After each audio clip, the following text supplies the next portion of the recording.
What is the first thing you think of when I say the 4th of July? Do you think hot dogs, community pools, or fireworks? Perhaps you think of family gatherings and forcing yourself to speak to your aunts and uncles, all of them never failing to ask you how tall you've gotten, despite seeing them 2 weeks ago.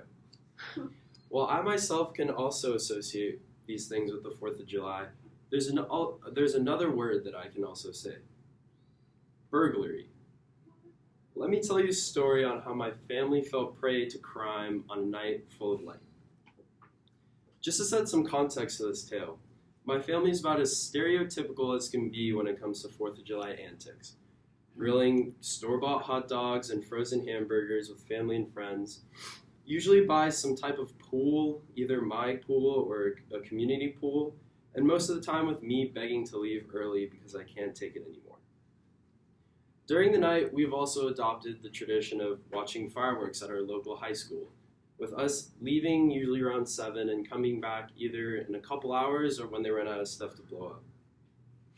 This allows us to come home not very late, but late enough to where I can come home and sleep and no one asks me any questions about it, which is what I did on the 4th exactly 4 years ago.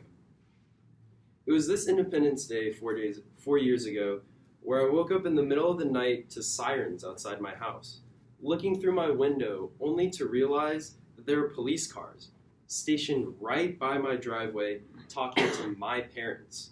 At first, I didn't know what to think. Was there a fire? Are my parents being arrested? Did my brother kill someone? Turns out we were robbed.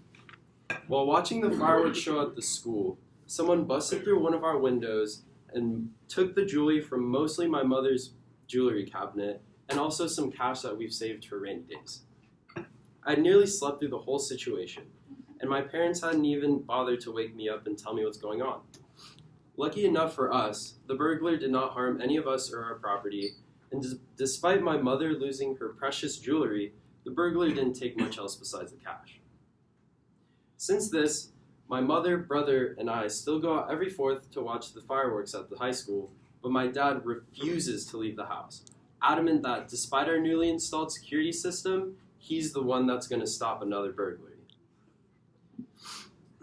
I would say the robbery, while unfortunate, helped my family become closer together and learn to care for each other more, as we collectively take precautions to prevent any further robberies, whether it be us checking the house before we leave or taking a day to install the security system by hand.